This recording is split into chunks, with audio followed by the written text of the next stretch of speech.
کے لیے دعا شفا کرو نہ کرو، وہ تو گیا گیا، لیکن ہمیں معلوم نہیں اس کے لیے کوئی بھی گزر جاتا ہے، ہم اپنی تمام ریت رسم رواج مذہبی دعا شفا کرتے ہیں۔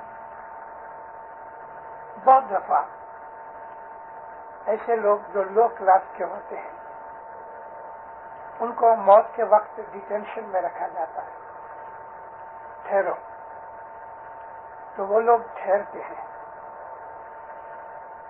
اس لیے کہ شاید پیچھے سے کچھ پارسل آوے تو ان کو تھوڑا مدد ملے، یعنی کوئی دعا کراتا ہے، کوئی صلوات پڑھتا ہے، درود پڑھتے ہیں، ہم اس کے پیچھے جو کچھ بھی کرتے ہیں یہ اس کو فائدہ کرتے ہیں۔ زیارت 3rd ڈے پہلے ہوا کرتی تھی، لیکن 1936 میں امام سلطان محمد شاہ نے زیارت کو فرمایا کہ بیٹھی زیارت کرو، ایک ہی دن، جس دن دفن کرو شام کو زیارت کر دو۔ زیارت کیا تھی کہ لوگ گزر جاتا تھا کوئی تو اس کے میسیجز ارد گرد بھیجتے تھے، 10-15 میل کے فاصلے پہ چھوٹے چھوٹے گاؤں میں رشتے دار آ جاتے تھے، اور تیسرے دن پھر کھانا بھی کرتے تھے، اس کے روح کے لیے ثواب کے لیے دعائیں وغیرہ مانگتے تھے، اپنے کام پہ چلے جاتے تھے، 3 دن تک وہ غم مناتے تھے۔ اب تو دفن کر دیتے ہیں، کچھ ہوتا نہیں، پھر بھی ہم رات کو زیارت پڑھتے ہیں، مطلب کہ اس کے چھٹکارے کے لیے خدا کی حضور میں دعائیں مانگتے ہیں۔ بعض آدمی 10 دن کے بعد 10واں کرتے ہیں کہ کچھ رشتہ دار وغیرہ باہر گاؤں گئے ہوئے تھے، نہیں آئے، اب وہ آ گئے ہیں تو چلو 10واں دن واپس اس کے لیے زیارت کی طرح، زیارت نہیں مگر زیارت کی طرح اس کے لیے دعائیں وغیرہ مانگی جائیں، خیرات کی جائے۔ پھر ایسا تھا کہ 20واں کرتے ہیں، 30واں کرتے ہیں، 40 دن تک رشتہ داروں، دوستوں، برادروں کے لیے یہ ٹائم رکھا گیا ہے۔ اس کو پہلے دن آپ نے دعا شفا کے درود پڑھا یا 40ویں دن پڑھا، اس میں کوئی فرق نہیں پڑتا، مگر رشتہ داروں کے لیے پرانے زمانے میں ٹیلی فون نہیں تھا، تار نہیں تھی، پلین نہیں تھے، موٹریں نہیں تھیں، تو کسی کو 10 دن کے بعد، کسی کو 20 دن کے بعد، کسی کو 40 دن کے بعد پتہ لگتا، پھر 40 لمٹ کر دی۔ ہمارے لیے تو 40 دن ہوئے کہ 40 برس نکلے۔ ایک بات میں ضرور کہتا ہوں کہ جو کچھ بھی گزر گئے ہیں لوگ، آپ لوگ ہر روز ایک ضرور تصویر نکالو 40 دانے صلوات کے، اور اس میں اپنے ماں باپ، دادا دادی، رشتہ دار، برادر جو کچھ بھی ہیں نام لے کے آپ ان کا ثواب ان کو دو، روز کیا کرو۔ اب ایک اور چیز ہے اس کے ساتھ، 1903 میں کچھ کی مسافری میں سلطان شاہ فرمایا، خدا نے تمہیں اس مذہب میں، اس جماعت میں پیدا کیا ہے، اس کی شکر گزاری کرو اور 40 دانے پیر شاہ کے روز نکالا کرو۔ جماعت کے اندر تمہارا جنم ہوا، اس کی شکر گزاری۔ تو یہ اچھی چیزیں ہیں، شخص گزر جاتے ہیں، ان کو جو کچھ بھی ہم بعد میں خیرات کرتے ہیں، دعا کرتے ہیں، ان کو اس کا فائدہ ملتا ہے۔ کیونکہ میرے انکل بولتے تھے کہ وہ بڑی کتاب میں پڑھ لکھا ہے کہ جب یہ گزر جاتے ہیں تو روح الگ الگ درجے پہ جاتا ہے، جتنا تم اس کے پیچھے کرو اتنا وہ اس کو آگے ترقی ملتی ہے۔ سچ بات ہے۔ ہاں، تو وہ بھی وہ جیو کے جو ڈیٹینشن میں رکھے جاتے ہیں، روکے جاتے ہیں، جیسے کہ فار ایگزامپل کوئی آدمی نے خودکشی کی، سوسائڈ کی ہے، نبی بہت ناراض ہوتے ہیں۔ نبی فرماتے ہیں کہ جس نے اپنی خودکشی کی، آپگھات کیا، اس کو مسلمان قبرستان میں دفن مت کرو، اس کے اوپر نماز مت پڑھو، فاتحہ مت پڑھو، اور قبرستان کے باہر اس کو دفن کرو۔ اس کے اوپر کیونکہ خدا تعالیٰ نے جو اس کو زندگی دی، اس نے خدا کا سامنا کر کے اپنی زندگی کو خود اپنے ہاتھ سے ختم کیا، تو یہ خدا تعالیٰ کے سامنے بغاوت ہے۔ مگر حضرت امام سلطان شاہ نے فرمایا کہ اگر کوئی شخص نے اسماعیلی مذہب میں کسی نے خودکشی کر لی ہے، اس کا حساب میں جانا، آخر اس نے میری بیعت کی تھی، اس لیے تم اس کو سارے حق دو جو سب کے لیے ہوتے ہیں، چھاتا بھی دو، دعا بھی کراؤ۔ مگر یہ بات سچ ہے کہ ہمارے اعمال کے حساب سے ہمارے درجے ہوتے ہیں۔ تو وہ آدمی کہ جو سوئسائڈ کرتا ہے، پیروں کے کہنے پر 5000 برس تک اس کو سزا ملتی ہے، 5000 برس تک وہ روکا رہے گا۔ ابھی اس میں جب ہم اس کے لیے دعا شفا کچھ کرتے ہیں تو اس کا ٹائم گھٹتا ہے، تو اس کو مدد ملتی ہے، تو بعد میں واپس دنیا میں اس کو آ کے نئے سرے سے کام کرنا پڑتا ہے۔ ہم لوگ جب بھی کوئی آدمی خودکشی کرتا ہے تو بعض دفعہ ہم اس کو کریٹیسائز کرتے ہیں، نہیں ہونا چاہیے، چپ رہو، اس نے ایسا کیا، اس نے اتنی گولیاں کھائیں، اس نے ایسا کیا، یہ اوپر سے چھلانگ لگا دی، اس کی باتیں مت کرو، اس کے لیے دعا مانگو، کیونکہ اس نے اپنے ڈپریشن کے حساب سے جب اس نے یہ دیکھ لیا کہ اس کی مینٹل کنڈیشن ایسی ہے کہ وہ برداشت نہیں کر سکتا، تو اس نے اپنے آپ کو ہلاک کیا، مگر وہ چھوٹ نہیں گیا۔ اس کا مطلب یہ ہے وہ خود یہ سمجھتا ہے کہ میں چھوٹ گیا، وہ تو اور بھی دکھ میں پڑ گیا۔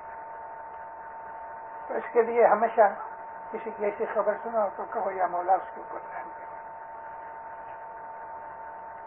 وہ لوگ کہ جو نارمل لوگ ہیں مر جاتے ہیں،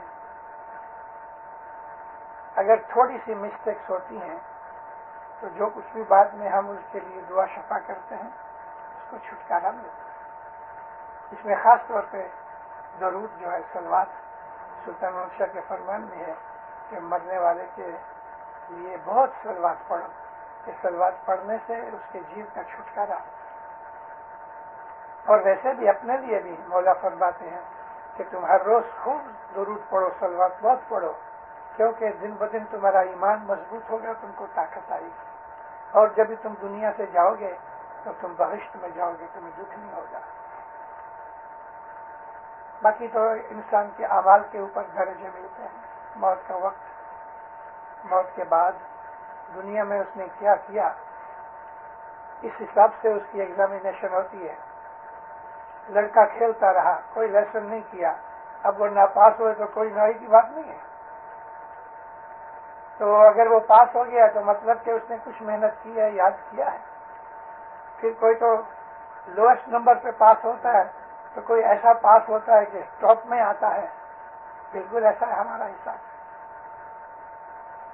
جس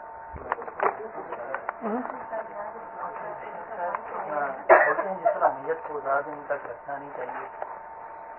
ہاں، رسول پاک کا فرمان ہے کہ جتنا جلدی بن سکے میت کو دفن کر دو۔ عربستان گرم ملک ہے اور وہ فیسلٹیز جیسے مورچری وغیرہ اس زمانے میں نہیں تھی، اور گرم ملک ہونے کی وجہ سے ڈیکمپوزیشن زیادہ ہو جاتی تھی، جلدی ہو جاتی تھی، اور یہ بھی پاسبلٹی ہے کہ کوئی آدمی ایسا بیمار ہوئے مرنے سے پہلے کہ اس کے کنٹیجیس بیکٹیریا جرمز دوسروں کو لگے، گند آوے، تو نبی کا حکم تھا کہ جلدی سے اس کو دفن کر دو۔ ہاں، کیونکہ اس کا دفن کرنے سے اس کا حساب کتاب ہوتا ہے، کیونکہ دفن سے پہلے بھی حساب کتاب شروع ہو جاتا ہے، مگر دفن کرے تو اس کے لیے فاتحہ ہوئے، نماز ہوئے، درود پڑھا جاوے، مذہبی کام خیرات کی جاوے، تو اس کا فائدہ اس کو ملے گا۔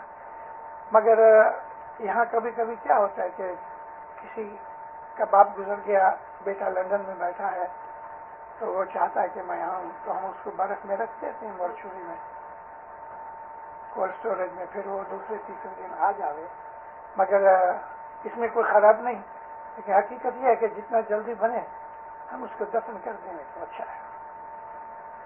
دوسرا کوشچن تھا عام والا، آئی مائٹ ناٹ بی یہ کنٹروورسی کہ حضرت بی بی فاطمہ کی شادی کی مولانا مرتضیٰ نے تو بڑی غربت کی حالت تھی، رسول نے کچھ دیا نہیں کرتا تھا، ایک کھڑی کی منظور ہوتی تھی. یہاں سید محمد شاہ بولتے ہیں 4 خواجہ دیے تھے خدمت کرنے کے لیے. تو 4 خواجہ کا خرچہ اور سرور کے بعد میں ماتا فاطمہ نے کہا کہ ان کا بہت قرضہ ہے اوپر، مولا مرتضیٰ نے تو معاف کرو ان کو بخشو وغیرہ وغیرہ پوری اسٹوری بڑے گران بولتے ہیں. یہاں اتنی غربت کی حالت ہے، یہاں پر اتنا پیسہ ہونا چاہیے کہ 4 نوکر کو رکھا جائے کرایہ. خواجہ سرا یہ لفظ ہے مگر گنر کے اندر خواجہ آیا ہے. حقیقت میں یہ خواجہ سرا اس کو کہتے ہیں، وہ چھوٹے بچے تھے 10-12 برس کے کہ جو غلام کے لڑائی میں غلام بن کے پکڑے گئے تھے یا خریدے گئے تھے. تو خواجہ ان کو کہتے ہیں خواجہ سرا کہ جو مڈل سیکس ہوتے ہیں، نہ عورت ہے نہ مرد ہے، تو وہ یعنی پروڈکشن نہیں کر سکتے. تو یہ 4 نوکر پہلے جب شادی ہوئی تو اس وقت بی بی فاطمہ کے پاس کوئی بچے نہیں تھے، ایسے کوئی نوکرانی نہیں تھی. تو ایک دفعہ ابا سے عرض کی تو رسول اکرم نے فرمایا کہ دیکھ تیری سب سے بڑی فضیلت یہ ہے کہ تو علی کی وائف ہے، اور تیرے کو جو نوکر چاہیے تو ان کی لیے جو تجھے دکھ ہوتا ہے تو اس کے لیے تم یہ 3 تسبیحیں نکالا کرو. بی بی فاطمہ کی 3 تسبیحیں نا، سبحان اللہ، الحمدللہ، اللہ اکبر. ہم ادھر اللہ اکبر پہلے پڑھتے ہیں لیکن اس کی جو وہ کرونالوجی ہے وہ ایسا ہے، سبحان اللہ پہلے ہے. جونی دعا یاد ہے؟ چھوٹے تھے کچھ یاد ہے. تو ہماری پرانی دعا میں پیر صدرالدین نے جو دعا بنائی تھی اس کے اندر یہ تھا، سبحان اللہ، شکر للہ، والحمدللہ، ولا الہ الا اللہ، واللہ اکبر. سبحان اللہ، الحمدللہ، اللہ اکبر. یہ کرونالوجی ہمارے پیر صدرالدین کی تھی، جو کہ حدیث میں بھی ایسا ہے 2-3 جگہ. اور اللہ اکبر وہ بھی ہے. یہ ہمارے ہاں چلی آئی، ابھی چلنے دو. تو یہ 3 تسبیحیں ملی جس سے کہ بی بی فاطمہ کو سدھیارا مل گیا، یعنی سکون ہو گیا اور شانتی ہو گئی. مگر پھر ایک لڑائی کے اندر یہ 4 لڑکے تھے خدمت کے لیے دیے گئے. ابھی غلام ہوتا ہے، ان کی تنخواہ نہیں ہوتی، جو گھر میں ہوتا ہے وہ کھاتے ہیں. تو مرتے وقت بی بی فاطمہ نے ان 4 کو، تھوڑے بڑے ہو گئے تھے، فرمایا میں تمہیں آزاد کرتی ہوں اور انشاءاللہ تمہارے اوپر علی ہمیشہ راضی رہے. علی کی خدمت کرنا، اس کے حکم پہ رہنا، ایسی نصیحتیں کی اور پھر دعائیں دی. ان دعاؤں میں یہ بھی تھا کہ تمہاری آل اولاد ہمیشہ رہے اور علی کی نوکر اور علی کی غلامی اور علی کی خدمت میں رہے. ماتا فاطمہ تو گزر گئی، یہ منہ میں ہنستے تھے اپنے گریبان میں. ماں نے کہا ہے کہ تمہاری آل اولاد ہمیشہ رہے اور مولا کی خدمت کرے. تو ہم تو اولاد پیدا کرنے کے لائق نہیں ہیں، لیکن ہوا یہ ہے کہ کچھ مدت کے بعد آہستہ آہستہ اندر سے خدا تعالیٰ نے ان کے بدن کے اندر ایسے فرق کر دیے کہ 4 مرد بن گئے اور ان کی نسل ہوئی. آج بھی ہوتا ہے نا، بہت سی لڑکیاں مرد بن جاتی ہیں، مرد آپریشن کرانے کے بعد بن جاتے ہیں، سیکس چینج ہو جاتا ہے. اس وقت خدا تعالیٰ نے ان کو ایسی توفیق دی، یہ ہو گئے. یہ لوگ بہت خوش ہوئے. علی کو اللہ کہنے والے ادھر سے یہ نکلے، کارن کہ اس کے مولا علی کے وفات جب ہو گئی تو بعد میں یہ سب گڑبڑ ہوئی نا، معاویہ کی اور یہ قتل عام ہوا، تو یہ لوگ ادھر سے نکل گئے، نکل کے یہ مڈل ایسٹ سائڈ میں چلے گئے. 94 میں 2 برس پہلے حضرت امام نے لندن کے اندر جو دربار میں فرمان کیا تو سب فرمایا میں تاجکستان کے اسماعیلیوں کو یاد کرتا ہوں کیونکہ یہ حضرت علی کے زمانے سے ہے. باہر نکلے تو کچھ لوگوں نے مجھے پکڑا، علی کے زمانے سے ہیں، مرید تو بعد میں ہوئے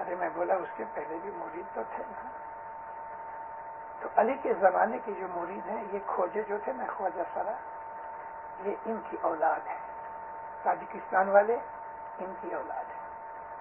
یہ پامیر کا جو علاقہ ہے ان کے اندر یہ سسٹم ہے کہ جب یہ بچہ پیدا ہوتا ہے امیجیٹلی اس کو نہلا کے دھلا کے لپیٹ کے ایک بیگ ہوتی ہے چمڑے کی اس کے اندر اس کو رکھ دیتے ہیں. اچھی طرح کاٹن وغیرہ رکھتے ہیں ساتھ اور اوپر سے سی لیتے ہیں تاکہ بچہ باہر نہ نکل جائے. اور جو ادھر بڑا ہے مذہب کا جس کو خلیفہ کہتے ہیں ایک دو آدمیوں کے ساتھ اس بچے کو پہاڑ پر لے جاتے ہیں. پامیر کا پہاڑ ہے یہ سارا علاقہ پامیر رینج ہے. اوپر جا کے یہ دعا مانگتے ہیں کہ مولا یہ بڑا ہو کے تیرا غلام رہے تیری خدمت کرے تو اس کی عمر دراز کر تندرستی دے دعائیں مانگتے ہیں. اور بڑا ہو کے جو یہ کافر بننے والا ہے تو بہتر ابھی سے اس کو تو اٹھا دے ہم اس کی زندگی نہیں چاہتے.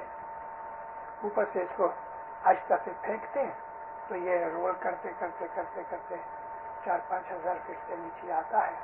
نیچے پارٹی کھڑی ہوتی ہے تو بچے کو کھولتے ہیں تو زندہ ہوتا ہے. مجھے انہوں نے کہا کہ گئے 1000 برس میں ایک بچہ مرا ہے. بیچار خیال کرو کہ ابھی نارمل بچہ جو ایسا سمجھ لو کہ ابھی پیدا بھی نہیں ہوا اس بچے کو یہ پکڑ کے ایسا کر دے ہوئے اتنی اونچائی سے بیٹھے ہوئے تو نارملی مر جانا چاہیے لیکن نہیں مر. یہ تاجکستان والے اور ان کے ارد گرد کے دوسرے بدخشانی یہ ان کی اولاد ہے. ماتا فاطمہ کے وہ جو 4 غلام تھے.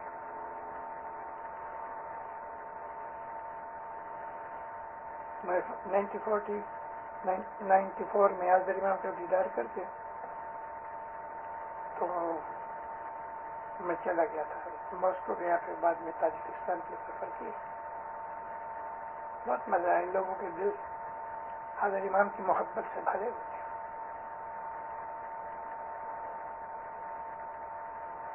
میری آوازوں کے اندر جو ذکر ہے دینک کا رنگر کی لڑائی کا وہ جو لشکر وہاں لڑنے جائے گا تو وہ بندوق اٹھانے والے کھوجے نہیں ہوں گے. یہ لوگ ہوں گے. کھوجے تو پیچھے ہوئیں گے. مرنے کا کام کھوجوں کا نہیں. اپنا کام پیسے کا. پیسے سنبھالیں گے اور وہ کام کریں گے کہ جو انجینئرنگ وغیرہ ہے میڈیسن ہے اس کے لیے مولا نے نارتھ امریکہ میں ہمیں بلوایا. ہماری لگ بھگ 5 نسلیں 5 جنریشن اور جائیں گی. تب تک تو ادھر انجینئر ڈاکٹر سائنٹسٹ ٹیکنیشین یہ سارے ہمارے بچے بالکل اس زمانے میں تیار ہوں گے. تو آرمی کے اندر ان لوگوں کو بھی ضرورت رہے گی. تو یہ جو ڈپارٹمنٹس ہیں وہ یہاں سونپے جائیں گے.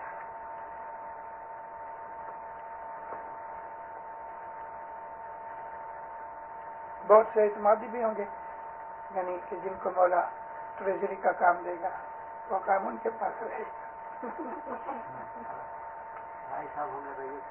ہاں بھائی صاحب ہوں گے چھوٹے سے.